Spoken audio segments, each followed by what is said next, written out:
मालवीय नगर के हौजरानी इलाके में लगी भीषण आग ने 22 लोगों की जान ले ली। लेकिन इस दर्दनाक हादसे के बीच इंसानियत की एक ऐसी मिसाल भी देखने को मिली जिसने कई जिंदगियां बचा ली। हमने ग्राउंड रिपोर्ट में इस हादसे की तस्वीरें दिखाई हैं जो आप आगे देखेंगे। फिलहाल आपको बताते हैं कि उन दो लोगों के बारे में जिन्होंने अपनी जान की परवाह किए बिना दूसरों की जान बचाने का फैसला किया। नाम है रियाजुद्दीन मंसूरी और उनके बेटे अरमान। इसके लिए बहुत बहुत हम शुक्रिया अदा करते हैं उनका। बहुत बहुत धन्यवाद। हमने जो कार्य किया है हमने किसी लालच के या वैसे नहीं करने से किया, ये हमने समाज और इंसानियत के हिसाब से किया। हमने जो भी किया है वो बहुत डेंजर वाला वक्त था जिस टाइम आवाज़ें आ रही थी कि हमें बचाओ और हमारी हेल्प करो। हमने सारा सामान निकाल के बाहर डाल दिया। उसको लोग कूदे, पहले 7 से 8 थे, उसके बाद में 12 से 15 हो गए। वो सारे लोग बच गए, मगर उनको थोड़ी बहुत चोटें आई। उसके बाद में फायर ब्रिगेड आ गई, आग बुझा दी, कंट्रोल कर लिया।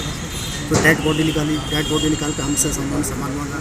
हमने अपने सारा सामान रजाई करके जो भी थे वो हमने सड़क पर बिछा दिए और सारा कपड़ा उनको हमने दे दिया। उन्होंने डेड बॉडी निकाली, फिर मैक्स हॉस्पिटल पहुँचाई। जो पिछले कई दशकों से इलाके में गद्दों की दुकान चलाते हैं, आग लगने की खबर मिलते ही मौके पर पहुंच गए। जब होटल में फंसे लोग ऊपर से मदद की गुहार लगा रहे थे, तब पिता पुत्र ने अपनी दुकान के करीब 20 से 25 नए गद्दे और रजाइयां सड़क पर बिछा दी ताकि लोग ऊपर से कूदकर अपनी जान बचा सकें। इस कोशिश में उन्होंने लगभग 2 लाख रुपए का नुकसान झेला। इतना ही नहीं, उन्होंने घायलों और मृतकों को बाहर निकालने के लिए चादरें और अन्य सामान भी उपलब्ध कराया। रियाजुद्दीन कहते हैं कि इंसानियत के नाते सब एक जैसे हैं। हिंदू मुस्लिम से ऊपर उठकर लोगों की मदद करना हमारा फर्ज है और यही हमारा धर्म सिखाता है। आज सोशल मीडिया पर लोग मांग कर रहे हैं कि इन दोनों को सम्मानित किया जाए और उनके नुकसान की भरपाई की जाए,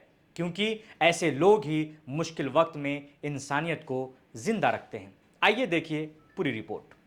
स्वागत है इनकलाब हिंदी में। मैं कामरान सैफ। इस वक्त मैं मौजूद हूँ दिल्ली के मालवीय नगर इलाके में, जहाँ मेरे पीछे तस्वीर देख पा रहे होंगे।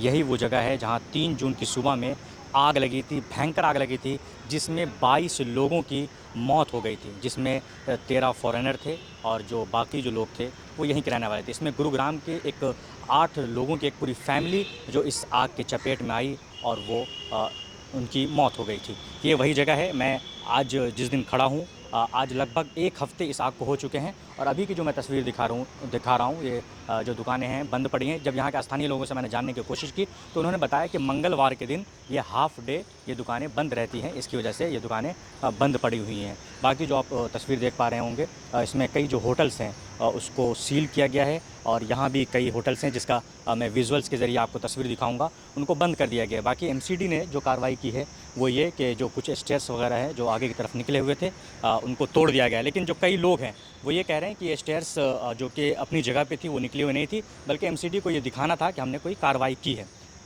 जो आग लगी थी, जो आग की लपट थी, वो तस्वीर काफ़ी भयावह थी, जिसको लोगों ने देखा तो सिर्फ दिल्ली ही नहीं बल्कि पूरा देश दहल गया इस आग को देखकर, जिसमें 22 लोगों की मौत हो गई और 47 लोग घायल हो गए, जिसमें ज़्यादातर विदेशी लोग थे। और जो विदेश के जो लोग थे वो लोग यहाँ इलाज कराने के लिए, यहाँ पास में हॉस्पिटल है, मैक्स हॉस्पिटल है, इसके अलावा कई हॉस्पिटल्स हैं जिसमें लोग इलाज कराने के लिए आते हैं। मेडिकल टूरिज़्म में जो कि इंडिया काफ़ी आगे की तरफ है, लोग उसमें इलाज कराने के लिए आए थे, लेकिन उनकी मौत हो गई। आखिर इसका ज़िम्मेदार कौन है और किस पर कार्रवाई होती है, जांच अभी जारी है। जांच में क्या रिपोर्ट्स निकल कर सामने आते हैं उसके बाद पूरी कार्रवाई की जाएगी। तो जो तस्वीर मैंने दिखाया आपको, यहाँ मालवीय नगर का जो इलाका है जहाँ पर आग लगी थी, और इस आग को लगे हुए आज 1 हफ्ते हो गए हैं। और 1 हफ्ते के बाद की जो तस्वीर दिखा रहा हूँ वो अभी भी तस्वीर वो भयावह है। सुनसान गलियाँ हैं, यहाँ पर जो आग अभी भी जो कि हवा में वो बू मौजूद है, जिसमें आग लगने के बाद जो एक बदबू होती है हवा में, वो अब भी मौजूद है। तो इससे इस बात का पता चलता है कि यहाँ जो आग लगी थी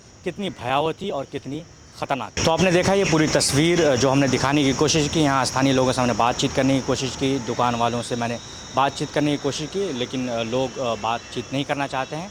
अभी जो मैं आपको बताने वाला हूँ वो ये कि जो होटल है उसके सामने ही गद्दे वाले की दुकान है। रियाजुद्दीन मंसूरी उनका नाम था और उन्होंने जो इंसानियत के लिए जो कार्य किया है, आज पूरे देश में जहाँ हिंदू मुस्लिम की तस्वीर दिखाई जाती है, लेकिन वहीं रियाजुद्दीन मंसूरी ने बिना ये देखे कि वो किस ज़ात का है, किस धर्म का है, ये इस देश का है या इस देश का नहीं है, उन्होंने अपने दुकान से लगभग 2 लाख के आसपास के जो गद्दे थे, जो बेडशीट थे, वो निकाल दिए और लोग उस पर कूद रहे थे और 8 लोगों की जान उन्होंने बचाई, अपने दुकान से जो गद्दा निकाला उस गद्दे से, और 8 लोगों की जान बच पाई। और उन्होंने अपनी जान को जोखिम में डालकर बिना ये सोचे कि उनकी दुकान में जो संपत्ति है वो कितने लाखों की है, वो बिना सोचे उन्होंने अपने जो गद्दे निकाल दिए और लोगों की उन्होंने जान बचाई, जिसकी पूरे देश में आज सराहना हो रही। भले मेन स्ट्रीम मीडिया इसको उस तरीके से नहीं दिखा रही है, लेकिन पूरे देश में इसकी सराहना हो रही है। आज देश में रियाजुद्दीन मंसूरी या दीपक कुमार जैसे लोग मौजूद हैं